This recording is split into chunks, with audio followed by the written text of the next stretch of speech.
الله جل جلاله الرحمن جل جلاله الرحيم جل جلاله الملك جل جلاله القدوس جل جلاله السلام جل جلاله المؤمن جل جلاله المهيمن جل جلاله العزيز جل جلاله الجبار جل جلاله المتكبر جل جلاله الخالق جل جلاله البارئ جل جلاله المصور جل جلاله الغفار جل جلاله القهار جل جلاله الوهاب جل جلاله الرزاق جل جلاله الفتاح جل جلاله العليم جل جلاله القابض جل جلاله الباسط جل جلاله الخافض جل جلاله الرافع جل جلاله المعز جل جلاله المذل جل جلاله السميع جل جلاله البصير جل جلاله الحكم جل جلاله العدل جل جلاله اللطيف جل جلاله الخبير جل جلاله الحليم جل جلاله العظيم جل جلاله الغفور جل جلاله الشكور جل جلاله العلي جل جلاله الكبير جل جلاله الحفيظ جل جلاله المقيت جل جلاله الحسيب جل جلاله الجليل جل جلاله الكريم جل جلاله الرقيب جل جلاله المجيب جل جلاله الواسع جل جلاله الحكيم جل جلاله الودود جل جلاله جل جلاله الباعث جل جلاله الشهيد جل جلاله الحق جل جلاله الوكيل جل جلاله القوي جل جلاله المتين جل جلاله الولي جل جلاله الحميد جل جلاله المحصي جل جلاله المبدئ جل جلاله المعيد جل جلاله المحيي جل جلاله المميت جل جلاله الحي جل جلاله القيوم جل جلاله الواجد جل جلاله الماجد جل جلاله الواحد جل جلاله الأحد جل جلاله الصمد جل جلاله القادر جل جلاله المقتدر جل جلاله المقدم جل جلاله المؤخر جل جلاله الأول جل جلاله الآخر جل جلاله الظاهر جل جلاله الباطن جل جلاله الوالي جل جلاله المتعالي جل جلاله البر جل جلاله التواب جل جلاله المنتقم جل جلاله العفو جل جلاله الرؤوف جل جلاله مالك الملك جل جلاله ذو الجلال والإكرام جل جلاله المقسط جل جلاله الجامع جل جلاله الغني جل جلاله المغني جل جلاله المانع جل جلاله الضار جل جلاله النافع جل جلاله النور جل جلاله الهادي جل جلاله البديع جل جلاله الباقي جل جلاله الوارث جل جلاله الرشيد جل جلاله الصبور جل جلاله. بسم الله الرحمن الرحيم. قل لن يصيبنا إلا ما كتب الله لنا هو مولانا وعلى الله فليتوكل المؤمنون. وإن يمسسك الله بضر فلا كاشف له إلا هو وإن يردك بخير فلا راد لفضله يصيب به من يشاء من عباده وهو الغفور الرحيم.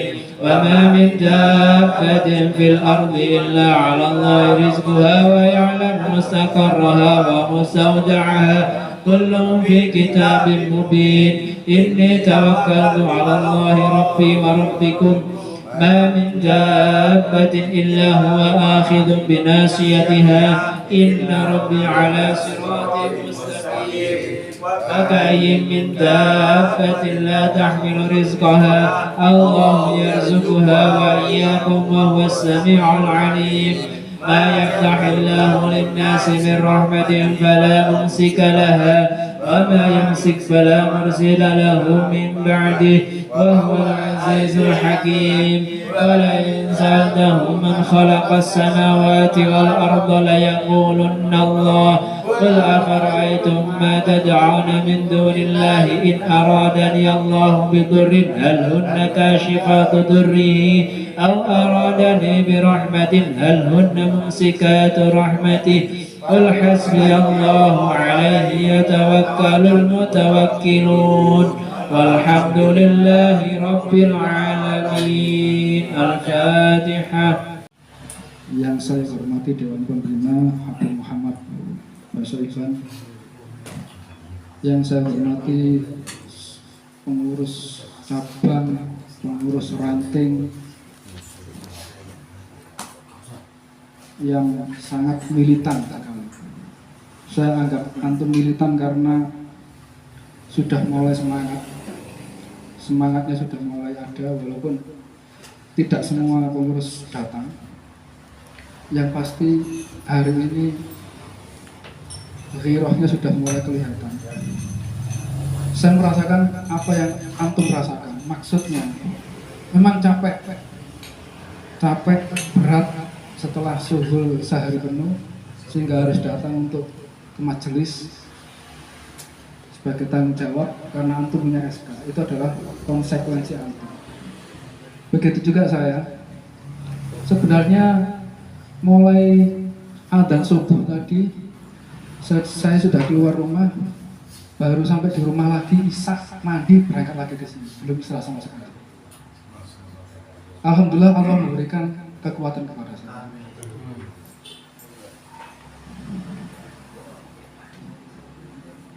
Marilah kita panjatkan puja dan puji syukur kehadirat Allah Subhanahu wa Ta'ala, yang mana pada malam hari ini kita telah diberikan sehat walafiat, amin, taufik dan hidayah serta nikmat dari Allah Subhanahu wa Ta'ala. Nikmat yang utama adalah nikmat iman dan Islam yang ada di dalam hati kita. Seandainya nikmat iman dan Islam tidak ada di dalam hati kita, kemungkinan pada malam hari ini kita tidak akan datang. Artinya, ghiroh antum, ghiroh sebagai seorang muslim, punya iman, punya Islam, nikmat Islam dan iman, itu yang masya Allah luar biasa sekali.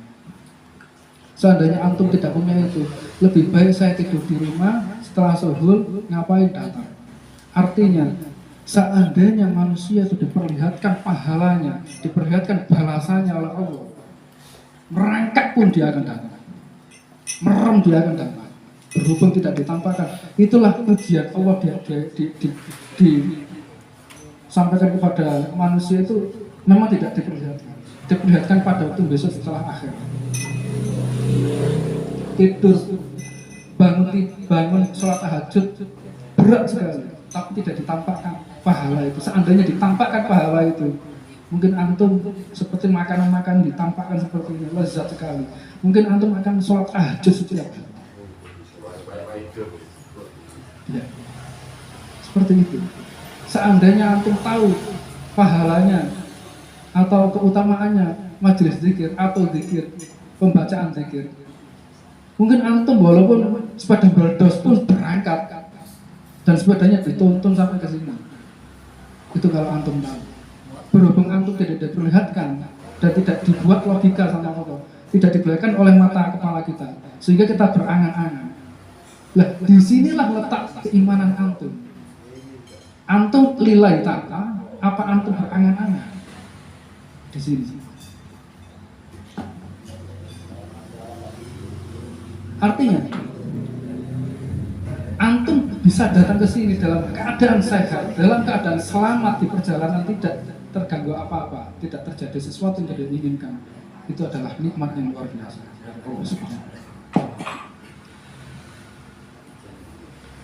Saya akan mengulang lagi tentang majelis zikir. Saya tidak akan pernah melupakan hadis-hadis tentang majelis zikir ini, dan akan saya ulangi berkali-kali dan berkali-kali.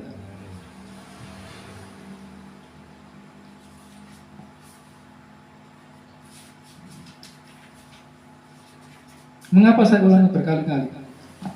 Karena antum masih saya jelaskan tentang majelis zikirnya saja, belum zikirnya, majelis zikirnya saja. Di dalam kitab Sahih Bukhari Muslim ini nomor 1573 halaman 478, hadis Abi Hurairah radhiyallahu anhu Nabi sallallahu alaihi wasallam qala inna Allah tabaraka wa ta'ala malaikatahu sayyaratan faqfud lam yattabi'una majalis al-dzikri fa idza wajadu majlisan fihi al-akhir karena terlalu panjang tidak saya sebutkan. Yang artinya diriwayatkan dari Abu Hurairah radhiyallahu anhu berkata Nabi Muhammad SAW bersabda, sesungguhnya Allah Subhanahu wa Ta'ala yang Maha memberkati lagi Maha tinggi memiliki para malaikat yang mempunyai keutamaan. Para malaikat tersebut selalu mengelilingi bumi. Para malaikat senantiasa memperhatikan majelis-majelis zikir. Apabila mereka dapati ada satu majelis yang dipenuhi dengan zikir, mereka turut mengikuti majelis tersebut di mana mereka akan melingkarinya dengan sayap-sayap mereka sehingga memenuhi ruangan antara orang yang menghadiri majelis zikir tersebut. Al-akhir. Apabila mereka dapati ada satu majelis yang dipenuhi dengan zikir. Jadi tulisannya majelis zikir tapi di dalamnya kumpulan orang-orang guyon, jagongan yang lain. Tulisannya majelis zikir, tapi di dalamnya jagongan. Jadi yang dimaksud di sini kitab ini majelis zikir yang ada zikirnya, bukan hanya tulisan majelis zikir kok, tapi di dalamnya ada zikirnya. Pada waktu pembukaan tadi, pembacaan tahlil disebutkan Subhanallah wa bihamdi subhanallahil azim subhanallahil azim subhanallah bihamdi subhanallahil azim. Itu Rasulullah SAW bersabda. Diriwayatkan dari Abu Hurairah radhiyallahu anhu berkata, Rasulullah SAW bersabda di dalam hadis Sahih Bukhari Muslim nomor 1576 halaman 479. Dua kalimat yang ringan di mulut tetapi berat di timbangan, serta disukai oleh Allah yang Maha Pengasih, yaitu Subhanallah wa bihamdi subhanallahil azim. Subhanallah wa bihamdi subhanallahil azim. Satu kali saja. Sedangkan tadi di acara tahlil berapa kali? 3 kali. Tapi ada tapinya. Baca subhanallah wa bihamdi subhanallahil azim, makharijul hurufnya harus tepat. Terutama pada waktu pembacaan baca subhanallahil azim.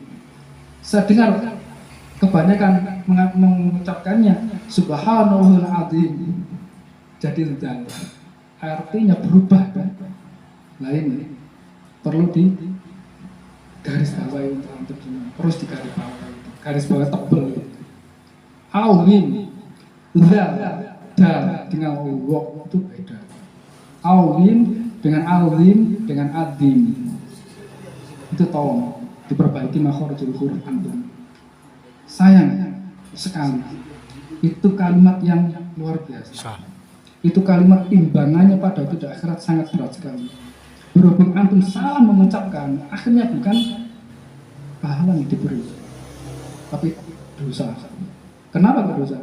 Ya merubah arti. Iya kan? Merubah arti. Subhanallahil azim. Jadi subhanallahil azim, subhanallahil azim. Iya, saya dengar tadi. Kok azim? Nah ini perlu digarisbawahi. Yang perlu diperbaiki, antum dimanapun berada di majelis apapun, diperbaiki cara membacanya. Mungkin antum sudah tahu tulisannya kan, subhanallah wa bihamdi seperti itu, dan subhanallahil azim juga seperti itu.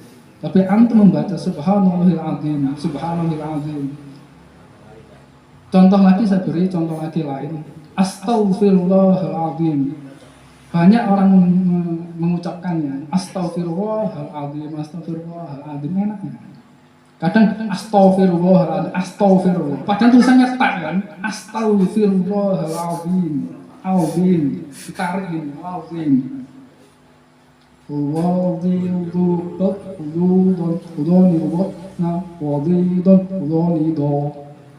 Itu rumus. Kalau di dalam ilmu nahwu sharaf itu fa'ala yaf'ulu fa'alan wa maf'alan fa'ala fa'ilun wa dzaka maf'ulun uf'ul la taf'ul maf'alun maf'alun mif'alun itu rumus. Itu perlu diingat. Kali ini nanti halaqah selanjutnya tidak hanya membahas, nanti akan khatam tentang majelis ini. Jadi berkali-kali saya di tempat, mulai dari rumah aja ini rumah, nanti yang sampai antum tertanam tentang majelis dikit itu yang sebenarnya. Walaupun sampai bosan tak bahas terus. Tapi bosan tak bahas. Sampai antum nancep baru saya melangkah ke makhorijul huruf, tentang makhorijul huruf. Bosan terus. Kenapa kok sampai seperti itu? Karena kalau tidak sampai bosan, antum tidak akan masuk di dalam pikiran. Ya. Karena saya sendiri pernah digembleng oleh ustadz saya, Ustadz Soleh Fosil, itu tidak pernah hilang sampai sekarang. Saya umur 24 tahun, sekarang sudah umur 42 tahun. Jadi dibalik, umur 24 tahun, sekarang saya umur 42 tahun. Itu tidak pernah hilang gemblengan itu. Saya ngaji selama 1 tahun, pertemuannya 3 jam, hanya mengucapkan huruf alif batak sakjim sampai iya itu selama 3 tahun itu tok. Umur 24 tahun, pertemuannya 3 jam selama 3 tahun. Bayangkan itu dibalik sampai belangkeman, sampai muridnya 43 orang, sampai sisa 8 saking belangker, termasuk saya yang 8, gak belangker. Tapi tertancap di sini tidak bisa berubah sampai umur segini saya. Itu ilmu itu. Jadi ilmu itu terus kayak dedes itu nggak jadi. Sekedar halaqah tausiah mau itu. Keluar dari rumah ini besok keluar dari sini kan gitu. Makanya saya dedes sampai bolong batu, sampai bolong hati antum, sampai tancap ini di pikiran antum tentang ngajar sedikit dan pikir itu sendiri. Gitu.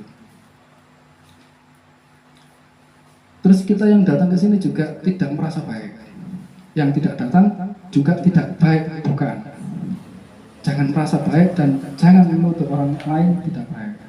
Karena merasa baik itu juga sifat iblis. Jadi kita ke sini datang untuk memperbaiki diri. Untuk memperbaiki diri, bukan merasa baik kita datang ke sini. Karena kita datang ke ngurus, kita orang itu api-api, sudah sih nggak teko nggak api, bukan. Tapi kita di sini tujuan untuk memperbaiki diri kita sendiri. Dalam 1 minggu sudah kita melihat apa saja, sehingga kita tidak sempat zikir di rumah, sehingga kita menyempatkan diri ke sini untuk berzikir, untuk istighfar, tahlil, tahmid, takbir. Hanya itu.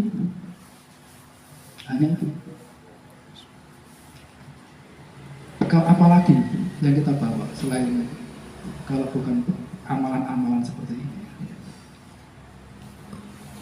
Apakah kita nabung uang kemudian kita ditumpu satu kaya baru sodako? Ya kalau nututi sodako, nututi wafat dulu kan mau sodako urung oleh sugih itu, tapi urung sodako hemat. Kita sama-sama kondisi ekonomi yang pas-pasan seperti ini, terus kita ada kesempatan untuk bertemu seperti ini, itu sangat luar biasa sekali. Kesempatan yang sangat luar biasa.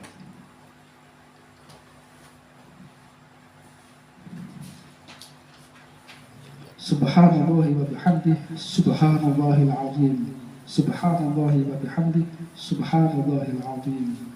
Azim. Itu oleh-oleh dari saya, dibawa ke rumah, diulang-ulang, dipelajari sendiri. Allah bukan dal-dal, awin bukan azim. Eman, kalimat yang berat timbangannya, yang seharusnya antum miliki, ternyata dapat dosa. Sangat rugi sekali itu. Bila perlu catat yang besar, ditulis itu di kamar. Astagfirullah. Subhanallah bihamdi, subhanallah alhamdi, ditulis itu. Antum baca itu timbangannya luar biasa. Amalan yang timbangannya luar biasa. Karena itu juga termasuk zikir. Di dalam sini ini khusus kitab tentang zikir, doa, taubat dan istighfar. Perlu antum tak tunjukkan. Nah, seperti ini.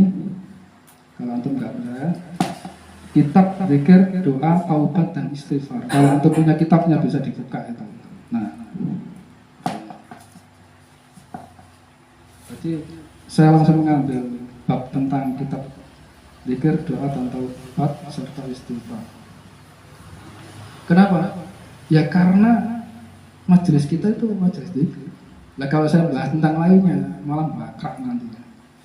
Di sebelahnya lagi majelis zikir, yang sebelahnya lagi bab tentang ilmu. Berarti majelis taklim nantinya. Kalau saya bahas ilmu, bukan majelis zikir, majelis taklim. Tapi nanti pada suatu saat halaqah yang keberapa akan saya bahas juga itu. Tapi yang pasti hari ini untuk sementara ini saya gembleng tentang majelis zikir terus majelis zikir sampai jadi memori yang tidak bisa hilang di ini antum. Memori itu tidak akan hilang. Dan ternyata zikir adalah yang paling utama.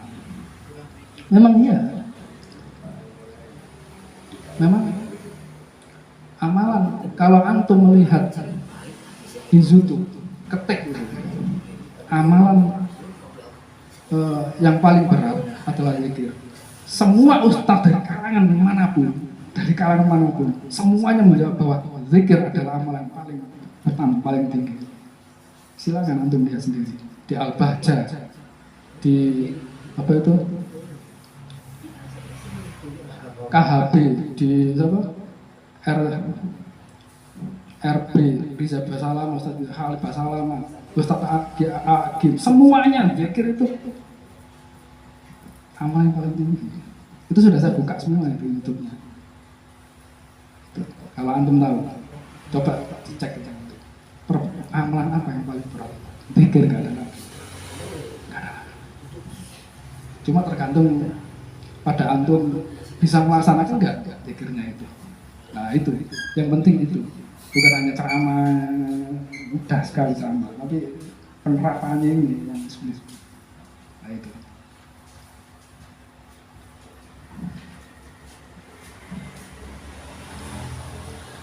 Baik, saya ulangi lagi sebelum saya tutup sedikit dari pesan dari saya tadi tentang majelis zikir yang di dalamnya ada zikir.